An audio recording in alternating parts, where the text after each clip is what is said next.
people just prophesy and begin to say that on which day the Lord Jesus will come back.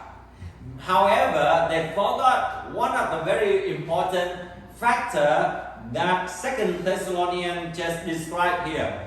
That day would not happen until you and I are going to see the coming of the rebellion of curse, or we call the coming of the man of lawlessness, or we call the Antichrist. So what are the things that Antichrist would do before the coming of the Lord Jesus Christ?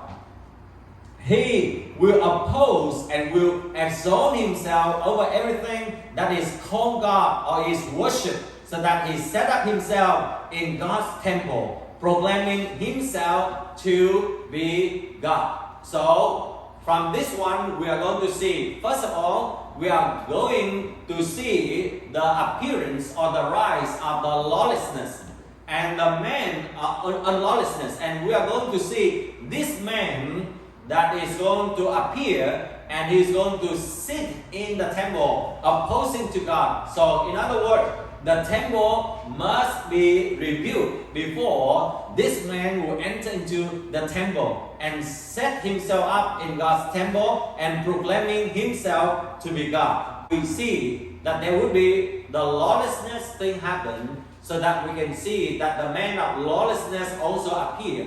We are going to see that the temple being rebuilt, and then we are going to see that the Antichrist will oppose God. In other words, we also see the persecution of the church and of the saints. And they are going to sit, the Antichrist will sit in the temple and begin to declare that they are God. But at the same time, we are going to see that the Antichrist would also have a lot of power in order to display the power through signs and wonder. And the deception will become great. And that's why many people would not be able to distinguish what is right and what is true. And that's why they fall into the trap of the Antichrist.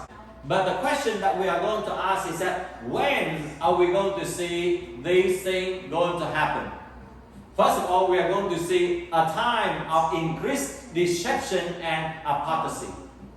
Before, we are going to see the reign of the Antichrist. There will be an increase of very powerful deception at the time and the apostasy. We are going to see, just like I mentioned, the rebuilding of the temple in Jerusalem. And we know that it would not be very far, maybe in the next few years or so. But the Antichrist will reveal, and he may appear as a world peacemaker or the world leader. Then we are going to see that the Antichrist will desecrate the temple, and then he is going to declare himself to be God. And then there is a series of persecution, or we call the Great Tribulation, before the return of the Lord Jesus Christ. So that is the recap of what we just read a while ago in the book of 2 Thessalonians. So it will tell us about the time. So do not be deceived when someone will say that, oh, the Lord Jesus is coming on what day. But we don't see at least these signs and these things going to happen first. Now, when we talk about the turbulent time last time, we are going to see a great moral decline, evil rise, blasphemy increase, anger and violence, chaos and lawlessness, opposition and persecution, and the wrong take the place of the right. And at this moment, we already see the beginning of that. So many of these things that we see, the morality have been declining, the evil have been rising, and we see that many people begin to blaspheme against God. Chaos, lawlessness, even in the United States, even though recently we have some changes. But those things will happen because what the Bible already said.